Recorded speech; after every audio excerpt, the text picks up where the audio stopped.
اس لمح سے اسے کچھ یاد آیا تھا، لیکن کیا وہ سمجھ نہیں پائی۔ ایک چٹتی سی معززانہ نظر شمون پر ڈال کر وہ آگے بڑھ گئی، جبکہ شمون یکٹک اس کی گھٹنوں سے تھوڑی اوپر الجھی سلجھی سی لہراتی چوٹی کو دیکھتا رہ گیا۔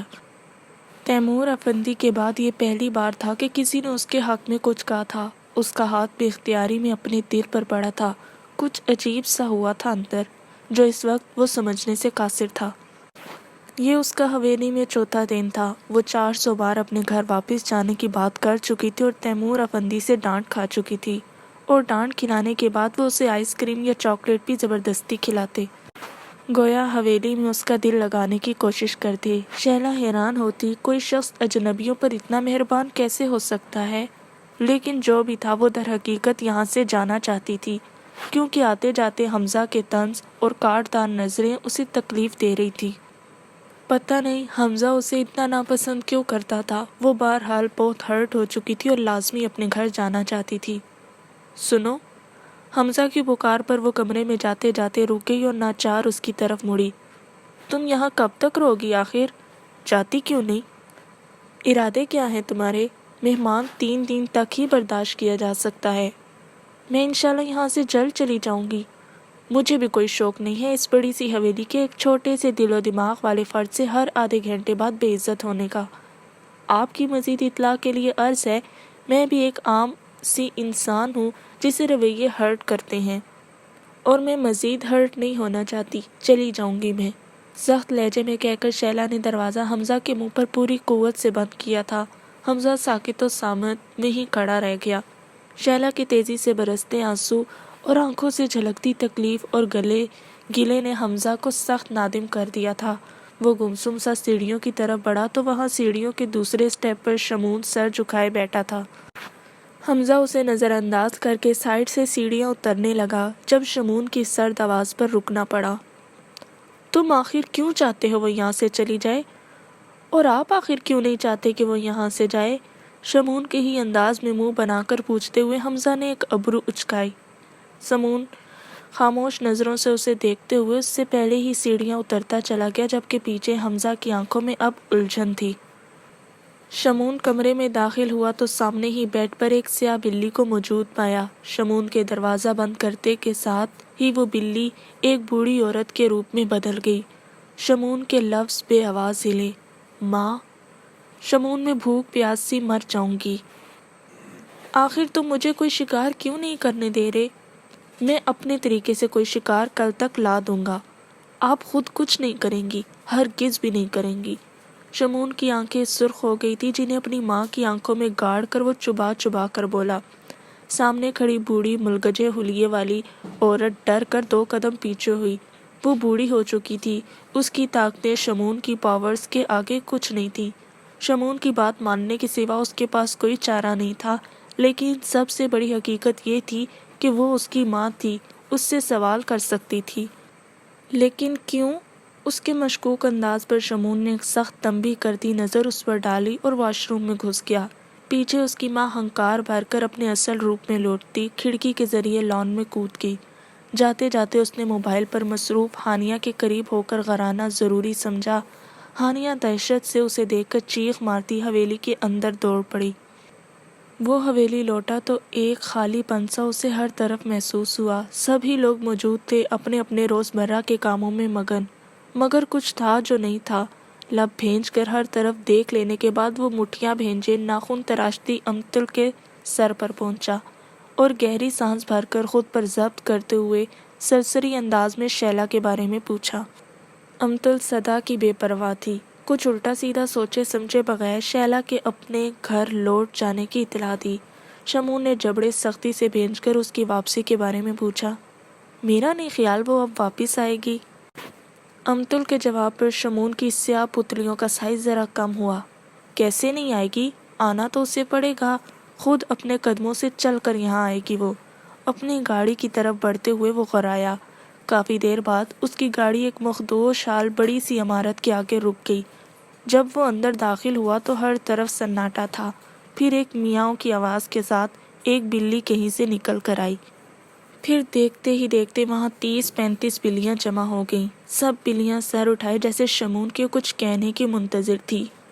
آج رات کم سے کم 3 فرد حویلی کے تم لوگوں کے حوالے۔ اس کی بات ختم ہوتے ساتھ ہی بلیوں کی کریک کی آواز بلند ہوئی۔ عجیب پراسرار سی رات تھی، سناٹا معمول سے زیادہ محسوس ہو رہا تھا، ساتھ ہی کونوں خدروں سے سرسراہٹیں بھی سنائی دے رہی تھیں۔ رات کے 1:15 ہو رہے تھے۔ پوری حویلی اندھیرے میں ڈوبی تھی اور حویلی کے تمام مکین اپنے اپنے کمروں میں موجود تھے، لیکن نیند سب کی آنکھوں سے کوں دور تھی۔ سب کے کمرے پرسکون تھے، لیکن دل و دماغ میں بے سکونی چھائی تھی۔ کروٹ پر کروٹ لیتے ہوئے اچانک کوئی چونک کر اٹھتا اور آس پاس نظریں دوڑاتا۔ کسی کی موجودگی کا احساس ہر کسی کو ہو رہا تھا اور مستقل ہو رہا تھا۔ یوں ہی سرسراہٹ محسوس کرتی جویریہ بیگم بھی اچانک اٹھ بیٹھی تو تیمور افندی، جو آنکھوں پر بازو رکھے اس رات کی غیر معمولی پن کو پوری گہرائی سے محسوس کر رہے تھے، خود بھی اٹھ بیٹھے۔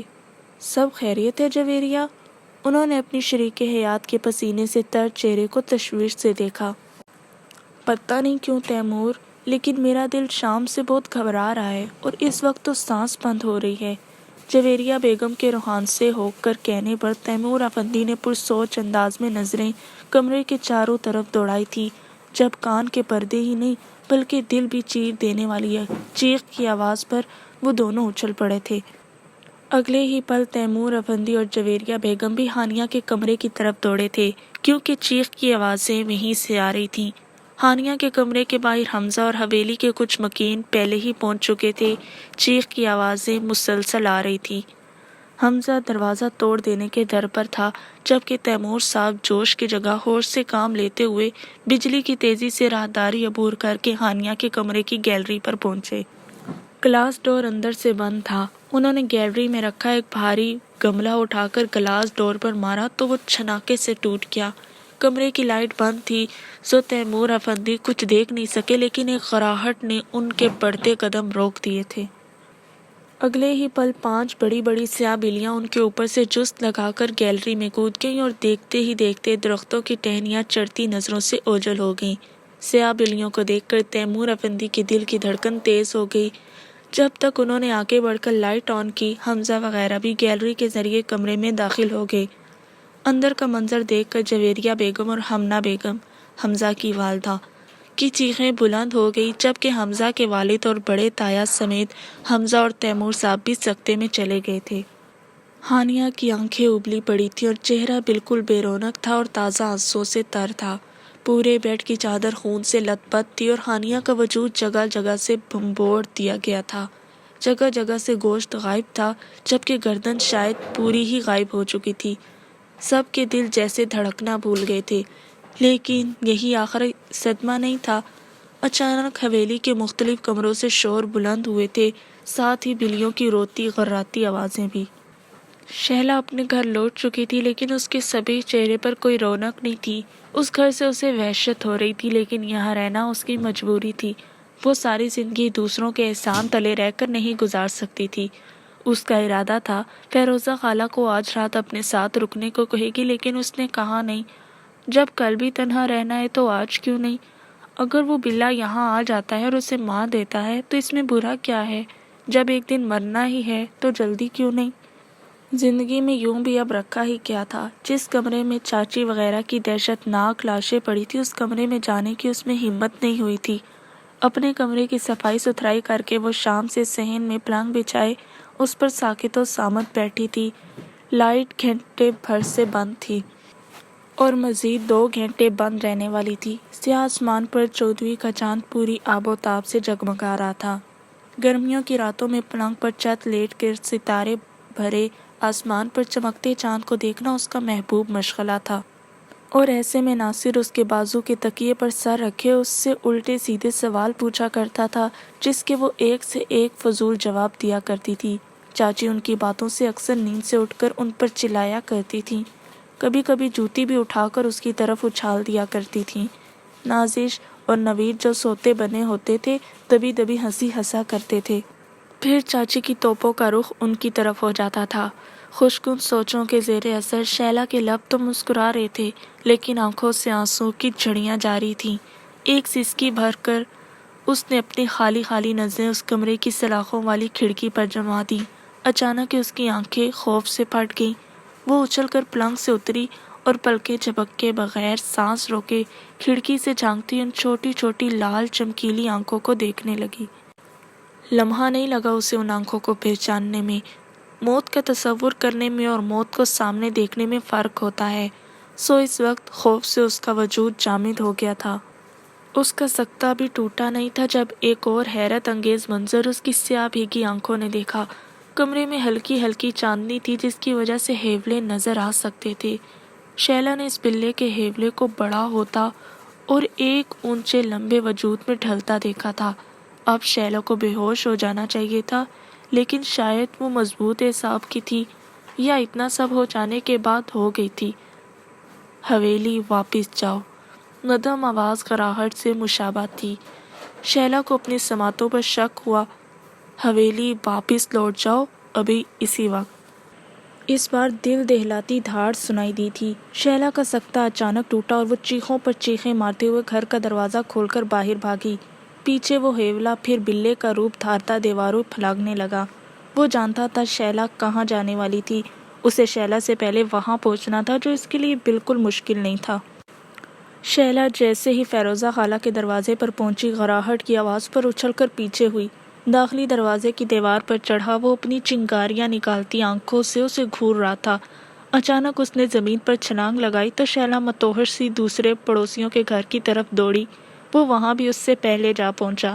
اب ایک عجیب منظر دیکھنے میں آ رہا تھا کہ اطراف میں درختوں سے بھری چاندنی میں نہائی نسان گلی میں ایک لڑکی خوف سے نڈھال کبھی ایک طرف بھاگتی تو کبھی دوسری طرف، اور ایک بڑا سا بلّا اس کی ہر منزل پر پہلے ہی پہنچا ہوا ہوتا۔ شیلا کے ذہن میں اچانک حمزہ کی آواز گونجی۔ اس بلے نے اسے زندہ کیوں چھوڑا؟ اب شیلا نے اپنے خوف پر کچھ کنٹرول کر کے غور کیا تو اندازہ ہوا وہ بلّا اس کے گلی سے نکلنے والے راستے کے علاوہ ہر راہ میں آ رہا تھا۔ گویا وہ نہیں چاہتا تھا شیلا اس علاقے میں مزید رہے۔ نہ اس بلے نے اسے نقصان پہنچانے کی کوئی کوشش کی تھی، صرف غرا کر یا میاؤں کی آواز کے ساتھ اسے کسی کی مدد لینے کی کوشش سے باز رکھ رہا تھا۔ کچھ سوچ کر شیلا اپنے گھر کی طرف دوڑی۔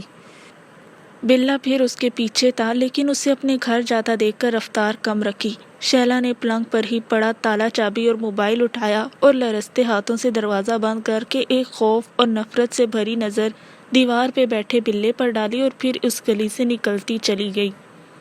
کتنی مشکلوں سے اس نے رات کے 2:30 بجے رکشہ ڈھونڈ کر زندگی میں اتنا لمبا سفر کیا تھا، وہ بھی تنہا رات کے 2:30 بجے۔ شیلا نہیں جانتی تھی وہ اس کے ساتھ ہی موجود تھا۔ وہ اپنے تئیں تنہا سفر کر رہی تھی اور خوف سے پوری طرح پسینے میں بھیگی ہوئی تھی۔ رکشے والے کی حیرت بھری کھوجتی عجیب نظریں شیلا نے محسوس کی تو اپنی بے بسی پر اور رونا آیا۔ رات کے اس پہر حویلی کو روشنیوں سے منور پا کر شیلا کو حیرت ہوئی۔ اچانک رکشے والے نے کرایہ مانگ کر اسے سوچوں سے باہر نکالا۔ شیلا کے پاس اسے دینے کے لیے کچھ نہیں تھا۔ اچانک اسے اپنی سونے کی اکلوتی انگوٹھی کا خیال آیا جو اس کی ماں کی تھی۔ پتھر دل کے ساتھ وہ انگوٹھی اسے دی اور آگے بڑھ گئی۔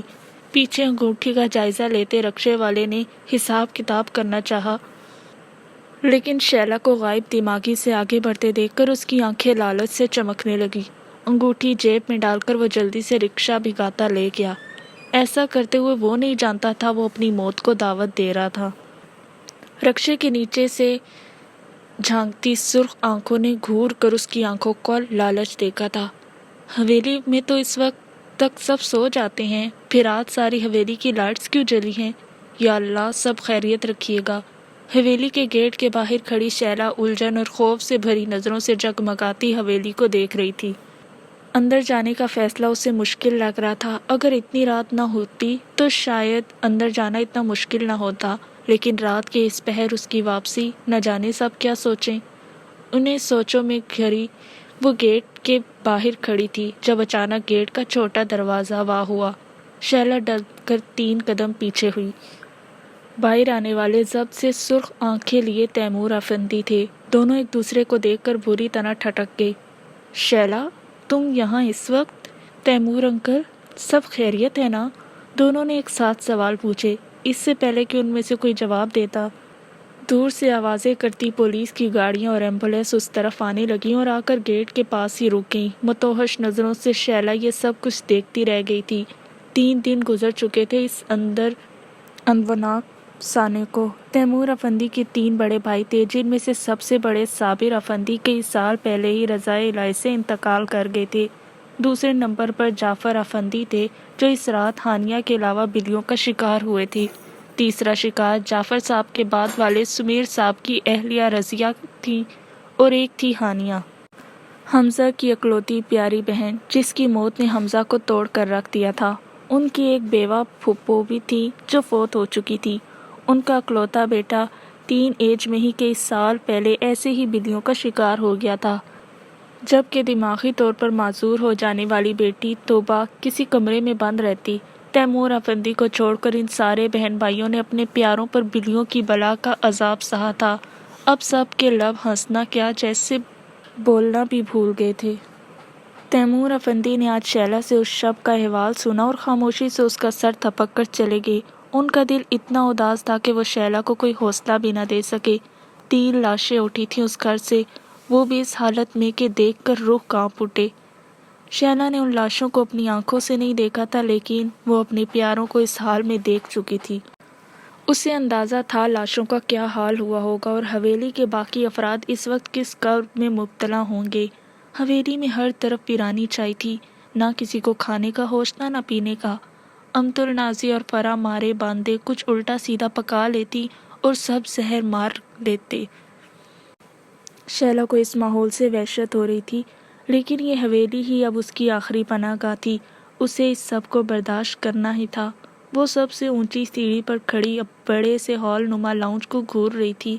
کتنے لوگ تھے اس حویلی میں، لیکن ہر طرف ہو کا عالم تھا۔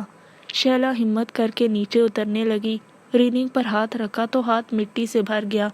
کسی کو بھی صفائی ستھرائی کا ہوش نہیں تھا، ہوش تو خیر خود کا بھی نہیں تھا۔ شیلا نے جائزہ لیا، ساری حویلی دھول مٹی سے اٹی تھی۔ وہ واپس اپنے کمرے میں جانے کے خیال سے مڑی، لیکن کمرے کے دروازے پر پہنچ کر وہ پھر کچھ سوچ کر پلٹی اور تیزی سے سیڑھیاں اترنے لگی۔ حمزہ نماز سے فارغ ہو کر دعا کے انداز میں ہاتھ پھیلائے خالی اور ذہنی کی کیفیت میں بیٹھا تھا، جب کچھ گرنے کی زوردار آواز پر اچھل کر بجلی کی تیزی سے کمرے سے باہر بھاگا۔ اس کے کمرے کے ہی باہر رکھا بڑا سا گملہ نیچے ٹوٹا گرا تھا اور شیلا پائنچے چڑھائے، دوپٹہ سائڈ کر کے باندھے، ہاتھ میں جھاڑو پکڑے افسوس کم خوف زیادہ سے دیکھ رہی تھی۔ حمزہ کو دیکھ کر اس کے رنگ بالکل اڑ گیا۔ حمزہ نے بے تاثر نظروں سے دھلے دھلائی چمکتے ہوئے ہال کو دیکھا، پھر ماسی بنی شیلا کو۔ یہ آپ کیا کر رہی ہیں اور کیوں؟ حمزہ کی آواز بھی اس کے چہرے کی طرح بے تاثر تھی۔ شیلا اپنی جگہ سخت شرمندہ ہو رہی تھی۔ میں یہاں رہ رہی ہوں، کچھ کر دیا تو کیا ہو گیا؟ یہاں سب لسن مس شیلا، حمزہ نے اس کی بات کاٹ کر کہا۔ اس بار اس کا لہجہ سخت تھا۔ آپ یہاں مہمان بن کر آئی ہیں، مہمان بن کر رہیں۔ نہ آپ حویلی کی ملازمہ ہے، نہ مستقل مکین، سو پلیز۔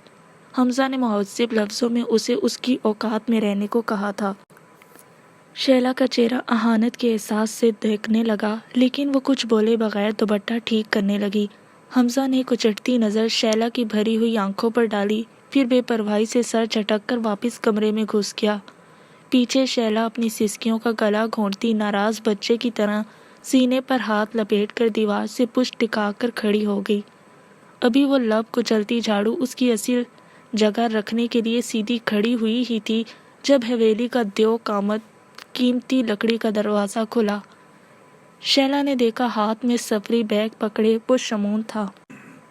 اندر داخل ہوتے شمون کی نظر فوراً اس پر پڑی تھی۔ وہ اپنی جگہ رک گیا۔ السلام علیکم۔ شیلا اس سے بہت دور تھی، سلام کی آواز بھی بہت دھیمی تھی۔ شیلا کو اندازہ تھا شمون نے اس کا سلام نہیں سنا ہوگا، لیکن وہ نہیں جانتی تھی شمون کی سماعت کتنی تیز تھی۔ شمون کے لب پل بھر کو پھیلے، اس کی نظروں نے دور تک شیلا کا پیچھا کیا تھا۔ بے اختیاری میں وہ شیلا کے پیچھے بڑھنے لگا، جب تیمور افندی اپنے کمرے سے نکلے اور ایک حیران نظر جگمگاتے لاؤنج پر ڈال کر شمون کی طرف بڑھے۔ شمون نے لمحہ بھر میں اپنے سپاٹ چہرے پر مصنوعی رقت طاری کر لی۔ تیمور بھائی، یہ کیا ہو گیا؟ کیسے ہوا یہ سب آخر؟ میرے کاغذات میں کچھ مسئلہ ہو گیا تھا سو میں فوراً کینیڈا سے آ نہیں سکا تھا۔ اتنا سب کچھ ہو گیا میرے پیٹھ پیچھے؟ کیسے بھائی؟ کوشش کے باوجود شمون اپنی آنکھوں میں ایک آنسو نہیں لا سکا، لیکن لہجے کو ہر ممکن حد تک بوجھل کر لیا۔ تیمور افندی سے کچھ نہیں کہا جا سکا، وہ بس شمون کے چوڑے شانوں میں منہ دیے خود پر ضبط کرتے رہے۔ اپنے کمرے میں داخل ہوتے ساتھ ہی شمون کی پیشانی کی رگ پھڑکنے لگی اور جبڑے کس گئے۔ اس کی ماں وہاں پہلے سے موجود تھی اور صوفے پر بیٹھی اس کی منتظر تھی۔ اس رات کے بعد تم اچانک کہیں چھپ کیوں گئے تھے؟ اس کی ماں بہت سنجیدہ اور پہلے کی بنسبت صحت مند لگ رہی تھی۔ وجہ یقیناً انسانی گوشت اور خون تھا۔ وہ لوگ ہر طرح کا گوشت کھا سکتے تھے، انسان کا، جانور کا، زندہ کا یا مردہ کا، لیکن جب ان میں سے کوئی بیمار ہوتا تو انسانی خون اور گوشت ان پر دوائی جیسا اثر کرتا تھا، اور سب سے لذیذ بھی وہی گوشت اور خون تھا۔ لیکن کیونکہ ان کے قبیلے کی سرداری شمون کے پاس تھی، سو وہ بہت کم انہیں انسانی گوشت کی طرف بڑھنے دیتا تھا، اور اس حویلی کے تمام افراد سے ہمیشہ دور رہنے کو کہتا تھا۔ وجہ صرف یہ تھی کہ وہ تیمور افندی سے بے حد محبت کرتا تھا، اور تیمور افندی حویلی کے باقی افراد سے بھی محبت کرتے تھے۔ لیکن اب شمون کا دل کسی اور کے لیے بھی دھڑکنے لگا تھا۔ اس کے اندر شرارے پھوٹ پڑے تھے شیلا کے ہمیشہ کے لیے حویلی چھوڑ جانے پر۔ وہ حویلی والوں کو سبق دینا چاہتا تھا۔ دیکھو، جب دل سے قریب شخص دور ہو جائے تو کیسا لگتا ہے۔ شمون نے حکم دیا تھا کہ تیمور افندی اور ان کی فیملی کو چھوڑ کر حویلی میں جس پر چاہے حملہ کر دو۔ اس کے حکم کو مد نظر رکھ کر ان بلیوں نما بلاؤں نے تینوں فیملیز میں سے کسی نہ کسی ایک فرد کو موت کے گھاٹ اتار دیا تھا۔ تم حویلی والوں پر کبھی حملہ نہیں کرنے دیتے، پھر اس رات کیوں؟ وہ بھی ایک ساتھ 3؟ اس کی ماں اپنی تیز نظروں سے شمون کے سپاٹ چہرے کو گھور رہی تھی۔ شمون نے کچھ جواب نہیں دیا۔ میں کچھ پوچھ رہی ہوں شمون، اس کی ماں چیخی۔ میں جواب نہیں دے رہا، اس کا مطلب یہ ہے کہ میں جواب نہیں دینا چاہتا۔ اب آپ جا سکتی ہیں، آئندہ میری اجازت کے بغیر یہاں نظر نہ آئیں۔ شمون اسی سرد بے تاثر انداز میں بولا۔ اس کی ماں آگ اگلتی نظروں سے اسے دیکھنے لگی جو سکون سے سفری بیگ سے کپڑے نکال کر وارڈروب میں سیٹ کر رہا تھا۔ تم کچھ ایسا تو نہیں کرے جو قبیلے کے اصولوں کے خلاف ہو؟ شمون، میں قبیلے سے الگ ہونے کی سزا جھیل چکی ہوں۔ تم خود کا خیال رکھو شمون میرے بیٹے، ورنہ تم قبیلے کی سرداری سے ہی نہیں بلکہ قبیلے سے بھی ہاتھ دھو سکتے ہو، اپنی طاقتیں بھی گنوا سکتے ہو۔ یہ قبیلے کی بدقسمتی ہوگی کہ وہ مجھ سے ہاتھ دھو گئے۔ اب آپ جائیں۔ شمون رکھائی سے کہہ کر ٹراؤزر اور شرٹ اٹھائے واش روم میں گھس گیا۔ پیچھے اس کی ماں لب بھینچ کر اپنے اصل روپ میں لوٹتی کھڑکی سے کود گئی جب نظریں ہوا کے دوش پر اڑتے سیاہ بالوں پر اٹک گئیں۔ بال اتنے خوبصورت اور دراز تھے کہ وہ خود کو ٹکٹکی باندھ کر دیکھنے سے نہیں روک سکی۔ یہ کون ہے؟ حویلی میں پہلے کبھی نظر نہیں آئی۔ وہ چمکیلی نظروں سے شیلا کو دیکھتی اس کی طرف بڑھنے لگی جب اچانک ایک پتھر اس کے سر پر پڑا۔ وہ غرا کر پلٹی۔ شیلا نے بھی چونک کر اسے دیکھا اور اچھل کر کئی فٹ دور ہوئی۔ وہ گارڈن میں بینچ پر بیٹھی اپنے بالوں کی چوٹی بنا رہی تھی۔ موسم اتنا خوبصورت تھا۔ وہ بات لے کر بال سکھا کر بے اختیاری میں سرسبز لان میں چلی آئی تھی۔ وہ سیاہ بلی حمزہ کو تیز نظروں سے گھورتی چھلانگ لگا کر درختوں کی ٹہنیوں میں گم ہو گئی۔ حمزہ نے ہاتھ میں پکڑا دوسرا پتھر جھٹکے سے زمین پر پھینکا، پھر گور کر شیلا کو دیکھا جو سہمی نظروں سے درخت کی ٹہنیوں کو دیکھ رہی تھی۔ آپ کے بال بہت خوبصورت ہیں، لیکن کیا ان کی نمائش کرنی ضروری ہے؟ حویلی کے حالات سے آپ واقف ہیں۔ بہتر ہے کمرے کے علاوہ کہیں تنہا بیٹھنے سے گریز کریں۔ ہر کوئی آپ کی حفاظت پر نہیں لگا رہے گا، سب کو اپنی جان کے لالے پڑے ہیں۔ حمزہ کہتے ہوئے آگے بڑھ گیا جبکہ شیلا اتنی خوفزدہ تھی کہ آگے سے کچھ بھی نہیں کہہ سکی۔ شمون افندی، جس نے جب آنکھ کھولی، جب اسے ان باتوں کا مطلب بھی نہیں پتا تھا، تب ہی اس کی چاروں تائیاں اور پھپھو بڑھ چڑھ کر اسے اس کی ذات کی حقیقت سے روشناس کروا چکی تھیں۔ ناجائز ہے تو، گناہ ہے تو، اسے بچپن میں ہی بتا دیا گیا تھا۔ اس کی سوتیلی ماں یعنی تیمور افندی کی ماں جب تک زندہ رہی اس کی ذات کو بالکل اندیکھا کر دیا کرتی تھی۔ باپ کو تو اس نے کبھی دیکھا ہی نہیں تھا، بس سنا تھا کہ وہ اس کی پیدائش سے بھی پہلے ہی موت کو گلے لگا چکا تھا۔ اس کے سوتیلے بھائیوں کے اپنے بھی بال بچے تھے، اس پر جب نظر ڈالی جاتی حقارت بری ہی ڈالی جاتی۔ صرف ایک تیمور افندی تھے جو اس پر جان چھڑکتے تھے، ان کی گھر میں موجودگی تک کوئی اسے کچھ نہیں کر سکتا تھا۔ وہ شمعون کو اپنی پہلی اولاد کی طرح چاہتے تھے، اس لیے شمعون کی بھی ان میں جان بسی رہتی تھی۔ وہ کوئی دبو یا صابر شاکر سا بچہ نہیں تھا، وہ بڑوں کا بدلہ ان کے بچوں کو مار پیٹ کر نکال لیتا تھا۔ پھپھو کچھ کہتی تو وہ ان کے 18 سالہ طبیب کی چمڑی ادھیڑ دیتا۔ حمنہ بیگم نے کچھ کہا تو حمزہ کا سر غصے میں پھاڑ دیا۔ یوں حالات بد سے بدتر ہوتے گئے۔ نہ حویلی والوں کے دلوں میں اس کے لیے کبھی جگہ بنی، نہ اس نے بنانی ضروری سمجھی۔ اس کے پاس تیمور افندی کی محبت اور سپورٹ تھی، یہ کافی تھا۔ شمعون 13 سال تک اپنے اصل سے ناواقف رہا، جب ایک دن اچانک ایک بڑی سی سیاہ بلی درختوں کے جھنڈ سے نکل کر اس کے قریب چلی آئی۔ وہ رات کی ویرانی میں بیٹھا باسکٹ بال کو انگلی پر گھما رہا تھا۔ اتنی بڑی سیاہ بلی اپنے قریب دیکھ کر وہ عام بچوں کی طرح ڈرا نہیں تھا، لیکن ناگواری محسوس کر کے اٹھنے لگا تھا۔ جب اس کی سیاہ بے رونق آنکھوں نے ایک ناقابل یقین منظر دیکھا، وہ بلی ایک لمبی سی خوبصورت عورت کا روپ دھار چکی تھی۔ اس کی کشادہ پیشانی پر ننھے ننھے پسینے چمکنے لگے۔ جب ادھر ادھر سے کئی اور بلیاں بھی آتی ہوئی نظر آئیں، پھر آہستہ آہستہ سب ہی انسانوں کا روپ بدلنے لگیں۔ لیکن ایک بات سب میں مشترکہ تھی، سب کی آنکھیں بالکل سیاہ اور بے رونق تھیں، بالکل شمعون کی اپنی آنکھوں جیسی۔ اور اس سب شمعون کو اپنی حقیقت معلوم ہوئی۔ شمعون کا خاندان اپنے قبیلے کا سردار خاندان تھا۔